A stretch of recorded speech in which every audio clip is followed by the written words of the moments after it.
And the first is me, and then Salsabila and Nisa Nazria.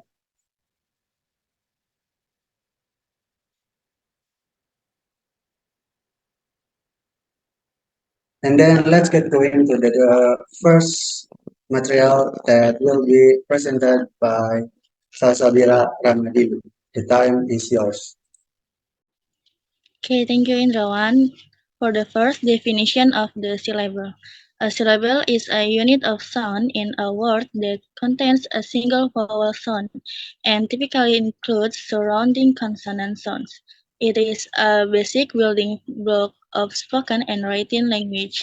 In English and many other languages, words are composed of one or more syllables, and the number of syllables in a word can affect its pronunciation and rhythm.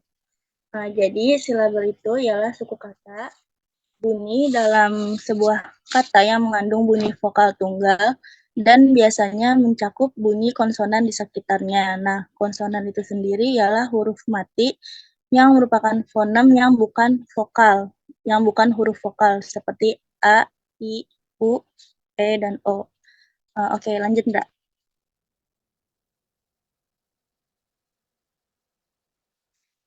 Syllable types.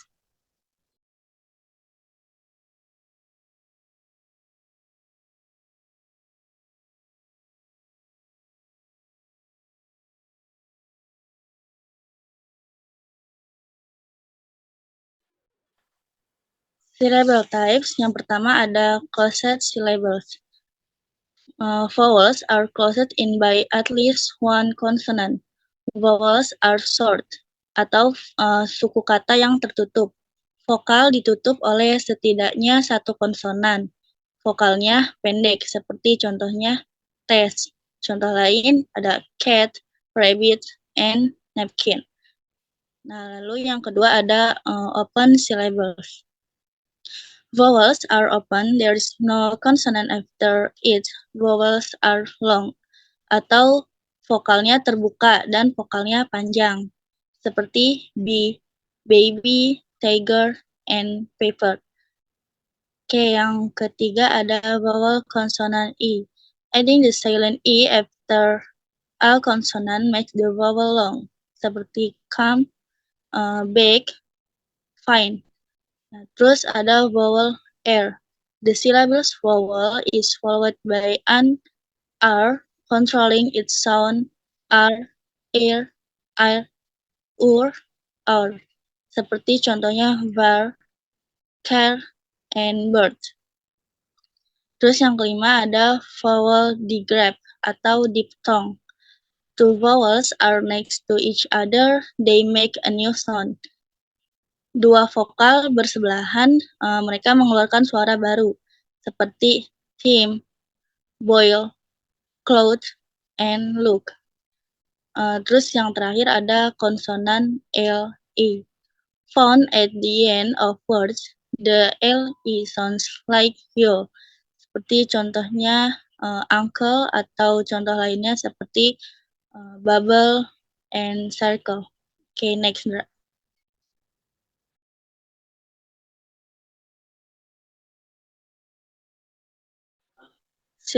Syllabification. Syllabification are the process of breaking up a word into a syllable. Syllabifikasi ialah proses memecah kata menjadi suku kata, seperti contohnya diploma. Nah, dipecah menjadi diploma. Atau contoh lain popular. Jadi popular. Nah, kata yang mempunyai dua huruf vokal ditulisnya digabungin. Sebentar, seperti ini. Ditulis di chat ya.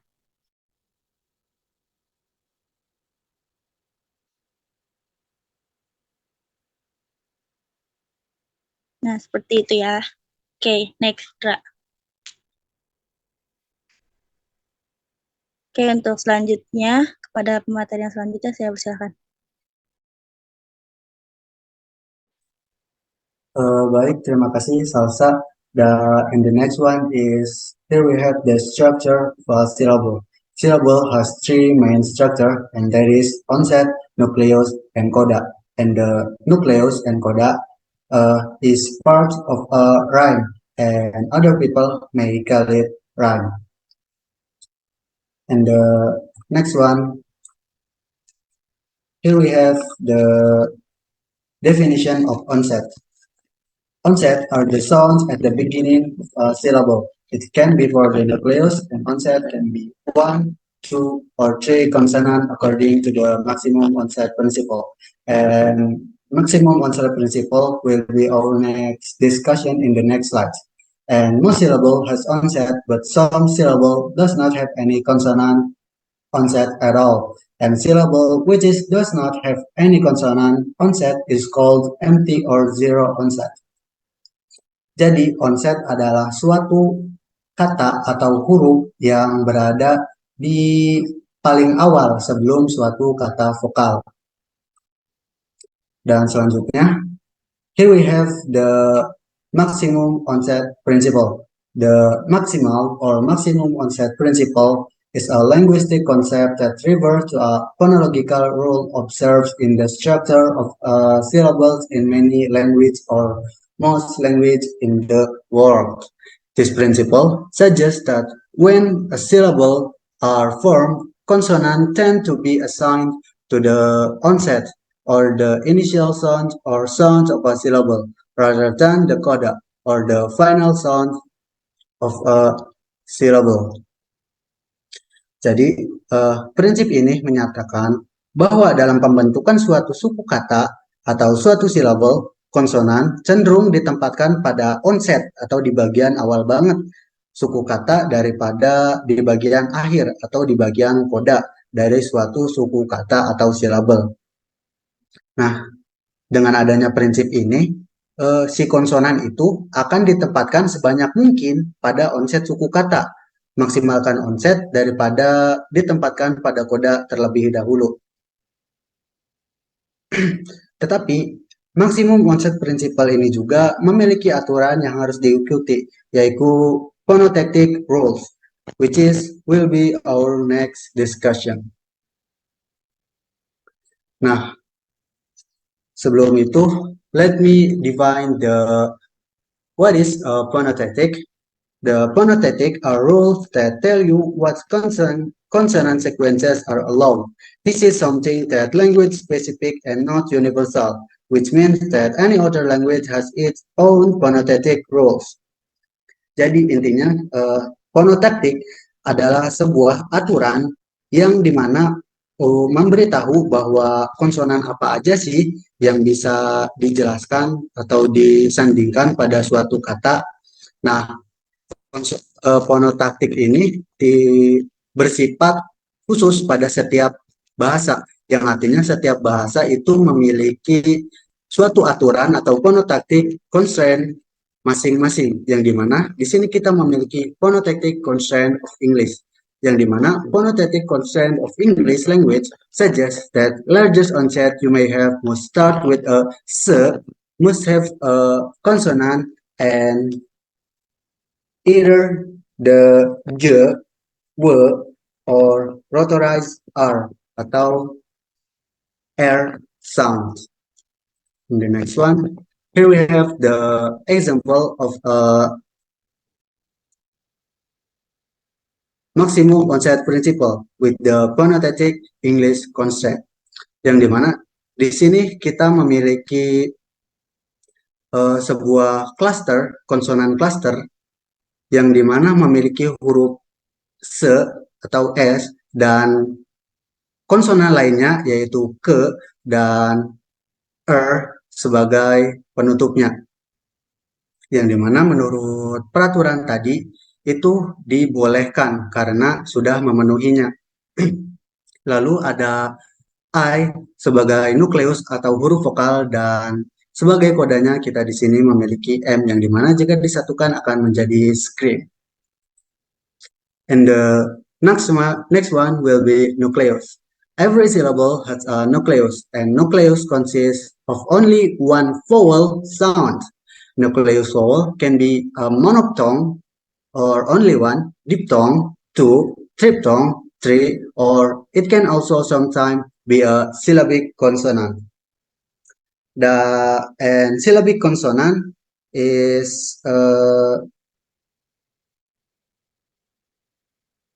a sound that work as a nucleus or the core of a syllable.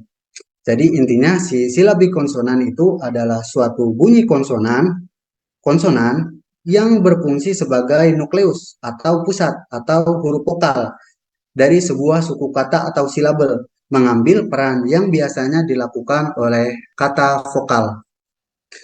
Oh ya, bagi yang mungkin agak bingung, huruf vokal itu adalah huruf A, I, U, E, O, dan sisanya itu adalah konsonan. Seperti the L in the word bottle and the N in the word button. And the next one is coda. Coda is the consonant after nucleus. It can be 1, 2, or 3 consonant. And a syllable with a coda is called closed syllable.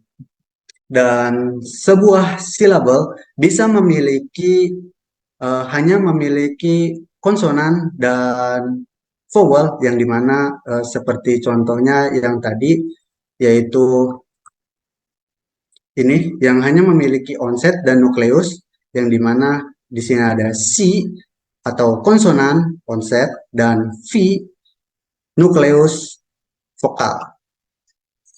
Dan di sini contohnya tidak memiliki koda.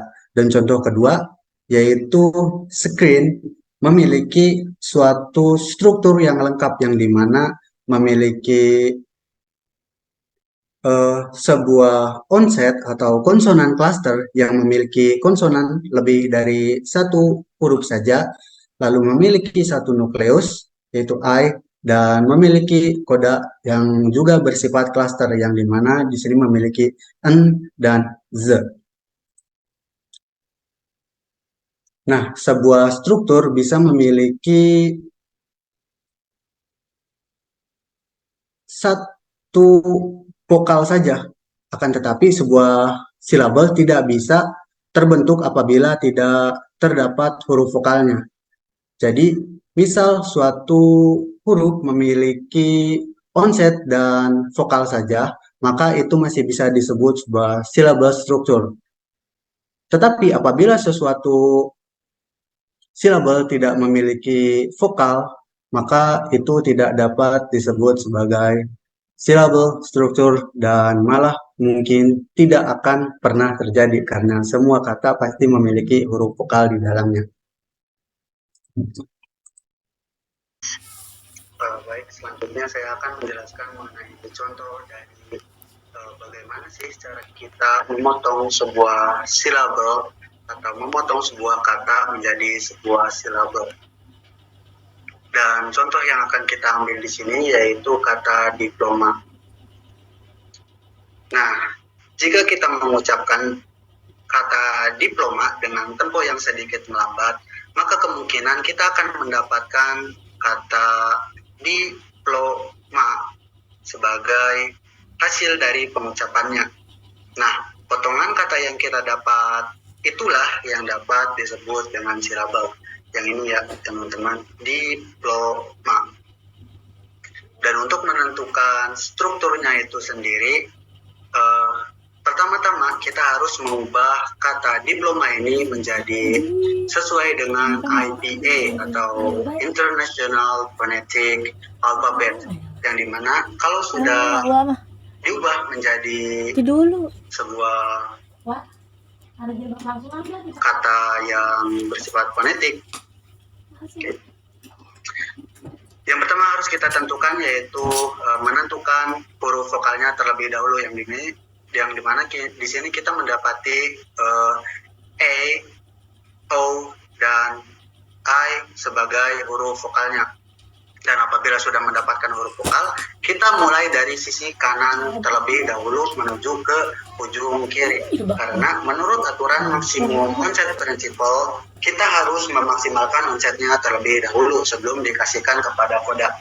Yang dimana Mari kita tentukan bagian dari E ini, yang dimana E adalah bagian dari nukleus dan nukleus adalah bagian dari rhyme dan rhyme adalah bagian dari silabel, atau yang dimana di sini saya menggunakan simbol sigma karena simbol sigma adalah simbol yang digunakan dunia internasional untuk menyebut silabel. Lalu untuk silabel yang kedua, flow, di sini kita mendapati huruf vokal diftong yang dimana huruf vokal diftong dalam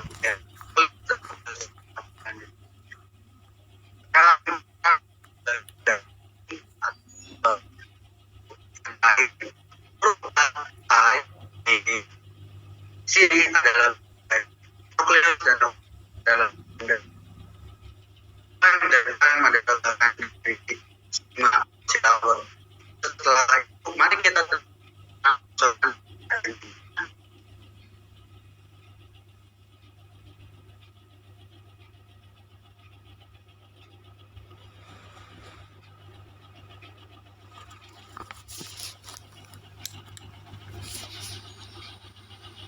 Baik teman-teman, kita lanjutkan ke materi selanjutnya, yaitu ada rhyme.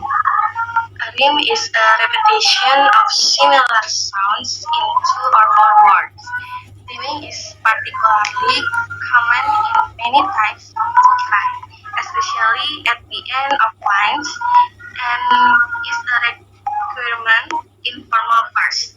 The most familiar and widely used form of rhyming is perfect rhyme, in which the stressed syllables of the words, along with all subsequent syllables, share identical sounds as in pencil and stencil. Jadi rhyme ini juga masih terhubung dengan silabel structure tadi. Nah, rhyme ini adalah pengulangan bunyi yang mirip, biasanya fonem yang sama persis pada suku kata terakhir yang diberi tekanan dan suku kata berikutnya dari dua kata atau lebih. Nah, bentuk rhyme yang paling sering digunakan secara luas adalah rhyme sempurna, yang mana suku kata diberikan tekanan pada sebuah kata bersamaan dengan suku kata berikutnya memiliki bunyi yang sama. Contohnya dalam kata pensil dan stencil. Boleh di next.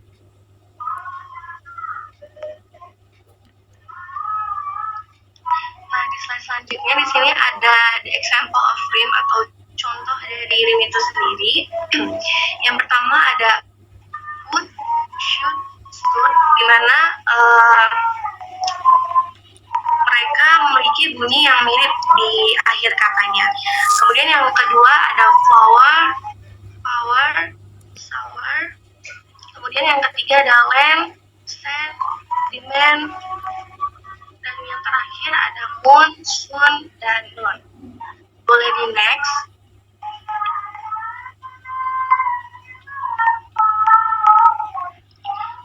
Sini ada example of vowel, yaitu kayaknya kumpulan kata deh, kumpulan kata saja. Jadi boleh di next.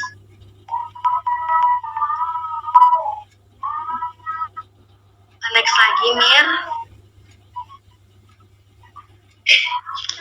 Nah, kita sudah mencapai kesimpulan nih teman-teman atas presentasi yang sudah dipaparkan oleh teman-teman tadi, yaitu syllable is a single spoken sound and usually contains a vowels and some consonant. In English and most other language, words are composed of one or more syllables, and the number of syllables in a word can affect its pronunciation and rhythm. Syllable consists of onsets, rhyme, nucleus, and coda. Next. Dan ini ada referensi yang kami cari sebagai acuan bahan presentasi kami. Baik teman-teman, mungkin itu saja yang dapat disampaikan. Kurang lebihnya mohon maaf. Terima kasih. Wassalamualaikum warahmatullahi wabarakatuh.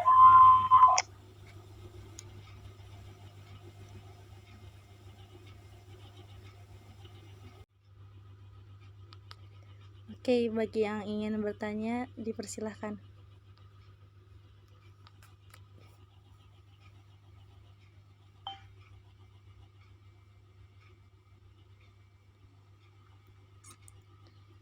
Ada gak?